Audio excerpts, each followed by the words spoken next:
meu nome é William Souza, sou zootecnista de coração. Eu acho que antes mesmo de descobrir a profissão, que eu não conhecia também, tá? Eu já era. A zootecnia é uma profissão criada na França, nos anos 1800, veio ao Brasil no começo dos anos 900, no século passado, e hoje já tem quase 70 anos de presença no país, né? E não é diferente, é uma profissão ligada ao agronegócio. Alguns conhecem ela pelo nome de Animal Science, né? Ciência dos animais.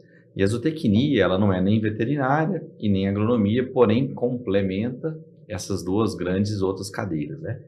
A zootecnia, por si só, ela envolve a parte de nutrição, ou seja, nutricionista de animal, tá? A parte de melhoramento genético, ou seja, como você seleciona as espécies para o propósito que a humanidade precisa, ou seja, consumo de proteína animal, leite, mel, tudo isso ela vai trabalhar. Até a própria lã do carneiro a gente produz. O PET, que no Brasil não é, né, é uma proteína consumida, mas em outros países eles são, parece mentira, mas é, né? Então, Nossa, assim, o PET. exato. Mas a gente cuida da parte para ele não ter problemas de pele, nem gástricos, então você desenvolve ele toda uma dieta para ele, né? Até rações especiais para problema de rim, entre outras coisas. Vivendo e aprendendo. Exato. Além disso, a parte de gestão de pessoas.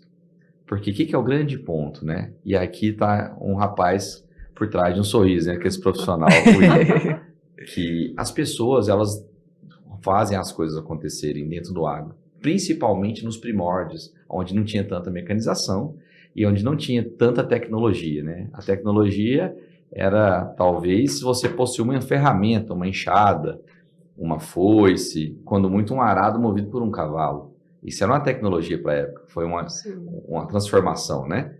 Às vezes, lá no começo do século passado, uma máquina movida a vapor. Então, assim, ainda bem que a gente evoluiu para isso, né? Imagina o trabalho. Então, o William que vos fala é nascido na cidade de Iporá, no interior de Goiás, né? Que, por sinal, é uma cidade hoje conhecida por ser a capital dos muladeiros. Então, de novo, o agro, dando um sobrenome para a cidade, né? Um apelido. Me criei na capital de Goiás, aqui em Goiânia, trabalho nesse ramo de zootecnista, formado há 17 para 18 anos, mas eu ingressei na faculdade há 22 anos atrás, quando eu fiz o primeiro ano, né? Primeiro período. Era aqui próximo do estúdio, não tinha rua de asfalto, era tudo no chão, inclusive o campus que eu estudava era de chão. Quando chovia, atolava carro, era bem agrário mesmo. Já fazia parte, a vivência, né? Já começou ali, dentro, né? da capital do estado, e assim, né? E hoje eu atuo como gerente comercial de praticamente todo o país e o Paraguai, uma empresa franco-brasileira, que é do grupo Avril, chama Mix Science Salos, né? Então a gente trabalha com essa empresa hoje, gerenciando todas as espécies de animais domesticados na parte de nutrição. Também ocupo hoje o cargo de vice-diretor técnico da Associação Goiana dos Novilhos Precoce, que é uma associação que foca em bovinocultura e produzir esse animal melhor que aquele boi China, que essa carne macia que você come no final de semana ou durante a semana. Nada mal, né? Nada mal, exatamente. O nosso churrasquinho. E o churrasquinho de cada dia, voltada de forma sustentável, otimizando a utilização do pasto, né, que é o capim, que a gente passa o capim, né, para o grande público. E o que mais? Além de tudo, eu também sou casado com a Soraya, teve a honra de participar aqui do programa, adorei o episódio, por sinal. Que bom. Pai da Ana Carolina, ela também é apaixonada por fazenda. E por mais que pareça que não, o agronegócio, ele perdeu aquele estereótipo do jeca tatu, da botina amarela. Não quer dizer que isso não é bom, mas não precisa mais. Ele tá gourmetizado. Em algumas coisas não, ele tá meio nutelado. Mas por quê? A gente teve que sair um pouco da operação e vir para fazer o quê? A gestão do processo, contabilidade. Até os podcasts de agro, cara, tem um monte que estouraram, porque todo mundo queria entender. Aí vão ter podcast direcionado para a parte técnica, só para a parte de mercado, gestão. Então, quando eu fiz a zootecnia, eu me especializei mais do meio para o final da zootecnia em pessoas. Porque eu sentia que tinha uma falha grande na comunicação com o dono do animal. Que é onde tudo começa. Onde tudo começa, exatamente. Até a pessoa que vai te contratar. Ou na gestão das pessoas que trabalhariam comigo. Em algum momento eu teria que interagir. Então não adianta eu aparecer ou brotar no lugar, dar uma ordem, dar um conselho e virar as costas.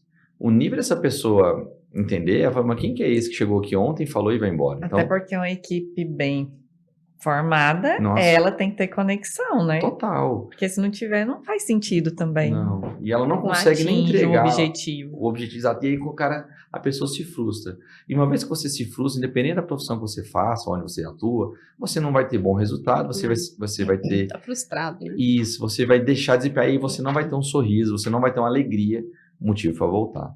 Então, dei toda essa volta, por quê? Porque o importante é que o agro, hoje, ele se posiciona como o carro-chefe, o mola mestre do nosso país, trazendo divisa, né? Trazendo emprego, principalmente emprego, independente do governo, gente. Estou falando do agronegócio, não é nada de partido A, B, ou, por favor, Sim. tá? O agro sempre vai ser o agro, porque dependendo do político que tiver no poder, nós vamos continuar produzindo. É a nossa base. Nós vamos comer todo dia, Né? graças a Deus, e exportar comida para o mundo. O Brasil é o celeiro do mundo. Quando o pessoal falava que o Brasil era aquele país do futuro, vocês lembram? O agro nos ajudou a realizar um pouco dessa frase, né? Eu sinto muito feliz e tenho orgulho de fazer parte desse processo. Às vezes não com a mão calejada, né? Aham. Mas está inserido dentro desse projeto, tá? E deve ser É muitos legal. desafios do agro, né? Demais. Tem alguns assim que você possa citar pra gente? Pode. O próprio desafio, primeiro, é explicar por que eu escolhi zootecnia, né? E que curso que é esse? Justamente. Como que você foi parar de... Esse Existia curso- já por trás alguém da sua família? que Sim. trabalhava Não, e com o isso? despertar, porque a zootecnia não é só a nutrição animal, Não. envolve pessoas. Pessoas Isso. também. E Como esse é um você ponto. teve esse tino Esse também? feeling, né? E é interessante isso, porque eu vim de uma família dos dois lados que tem cultura rural. Ou porque moraram na fazenda, ou porque tinham afinidade e investiam em fazendas, né?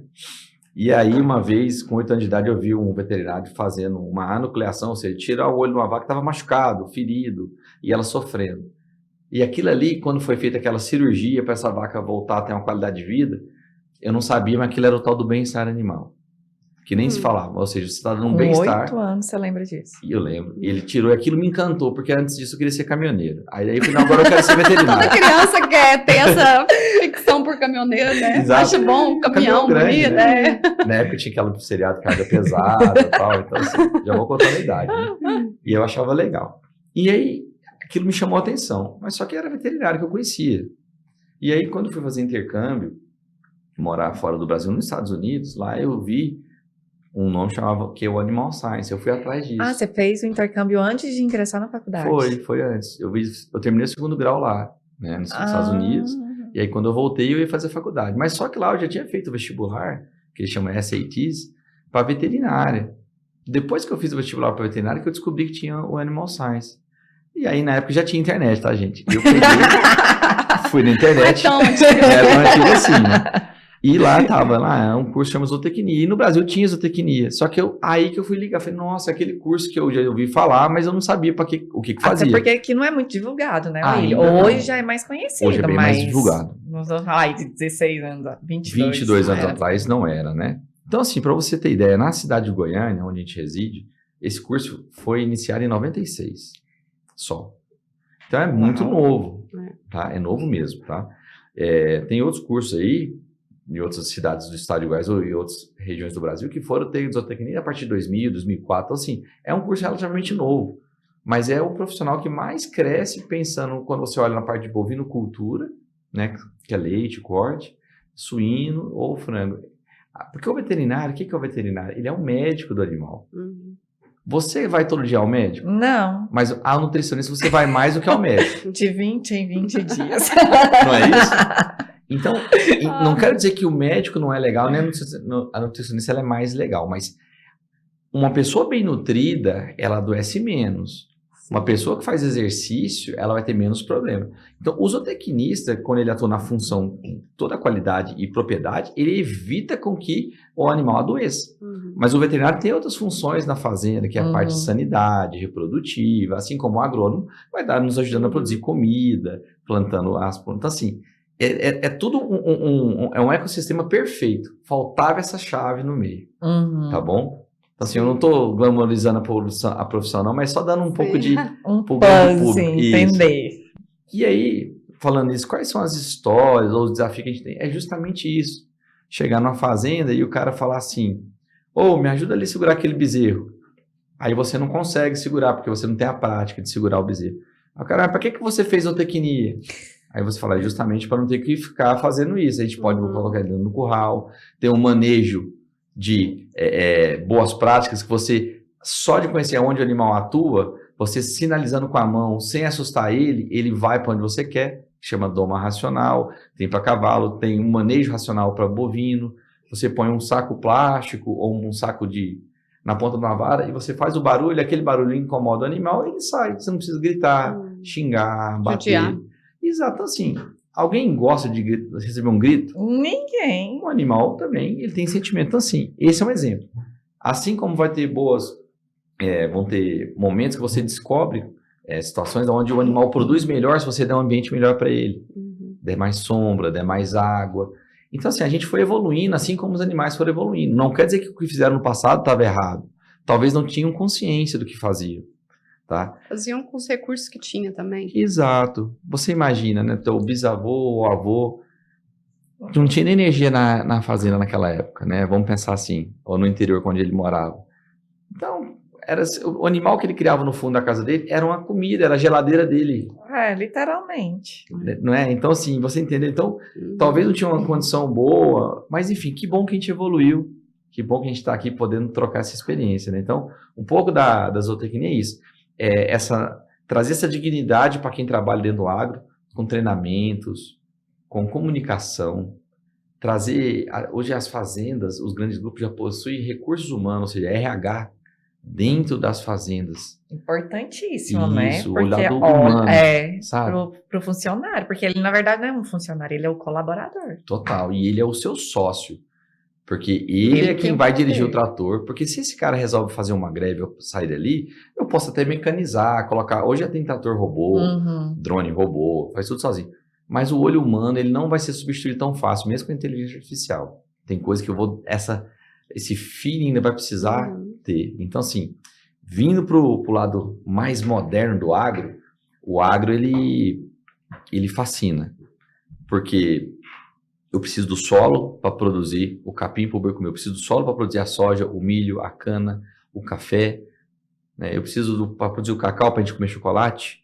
Então, uma série de coisas. Isso é importante. Exato. O leite para fazer o chocolate. Então, esse agro, ele precisa de pessoas. E essas pessoas, cada dia que passa, elas estão mais qualificadas. E, inclusive, uma coisa que me chamou a atenção, que a gente comentou um pouco mais cedo aqui, é o quanto que a remuneração no agro ela é superior a outras atividades que a gente tem dentro da área comercial no país, né? Outra área profissional. Você pode falar sobre isso pra gente? Posso sim. Vamos dar um exemplo. Você pega aí um tratorista. Tratorista nada mais é do que um profissional responsável por dirigir uma colheitadeira, uma máquina, um implemento agrícola. Hoje esse implemento agrícola ele não tem nem mais volante, é um joystick. É totalmente automatizado, com computador, com GPS. Não tem como um cara desse não saber ler e ter interpretação de texto. Então o cara tem que estar alfabetizado, ter um mínimo de escolaridade, que seja um 2º grau. É uma pessoa que vai ganhar de 8 a 10 mil reais. Nossa, e é um olhar que quem tá de fora realmente jamais vai imaginar, né? Não, aí eu botar ali no meio do pasto, ali, no meio da... Concorda? E de repente Horas vou estar dirigindo né? um trator, vou estar ganhando isso. Horas e horas, gosto. E um piloto agrícola também, de avião que corre perigo, de voando baixo. Hoje eu entendo que na época que a Renata estava para formar, que ela foi fazer o estágio dela lá no Mato Grosso, em 2009. Quando a gente chegou em Água Boa, peão andava de Hilux. Isso. Por conta do quê? Disso. Exatamente. E é assim, porque é uma coisa interessante, né? O que é valor dentro do agronegócio e o que é valor morando na cidade, né? Dentro do agronegócio, não vou fazer que é uma via de regra, mas a maioria das pessoas, elas querem ter alguma segurança, quer comer muito bem, se deslocar bem. Uma caminhonete não é um status, é porque o meio de transporte que ele precisa para usar as estradas que ali ele vai enfrentar. Às vezes a pessoa acha na cidade que é um status. Bom, também não deixa de ser, porque é um carro um pouco maior. Mas ele precisa daquilo, uma ferramenta que trabalha como se fosse um EPI. Tá? Então, assim, às vezes ele não quer uma casa grande, uma casa tão vistosa. Ele quer uma casa boa, até porque a cidade, às vezes, que ele mora, não precisa de uma casa dessa, até pega mal, né? Porque o cara, putz... Né?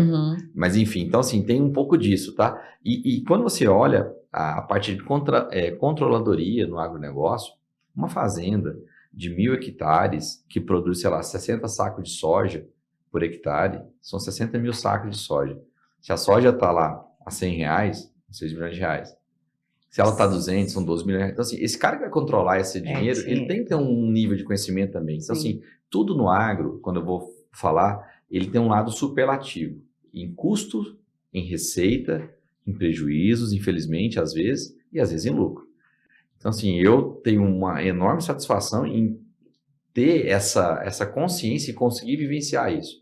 Mas, mesmo assim, 1 centavo, R$10 faz falta, porque quando eu faço uma conta, me permitam que eu vou alojar os frangos no galpão, né? Então tem lá 20, 30 mil frangos.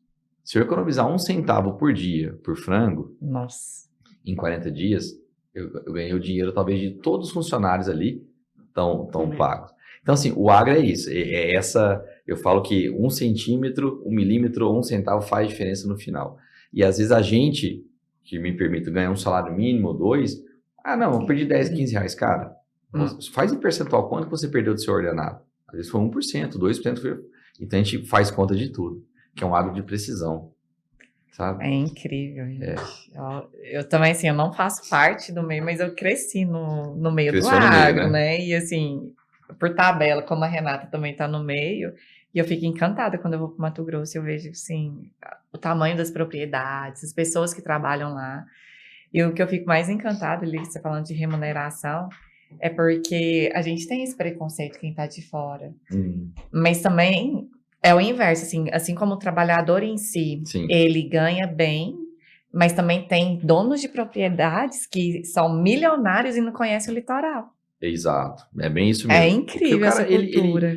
Isso não é só do Brasil, tá? Se você for aos Estados Unidos, ou até mesmo a Argentina aqui, que infelizmente passa um momento difícil, mas eles estão tão focados na operação, eu não teria esse tempo, tá? De sair da operação. Porque assim, eu vou plantar, que é uma coisa que é interessante. O agro só tem uma coisa que eu sei, todos os dias, é a hora de começar.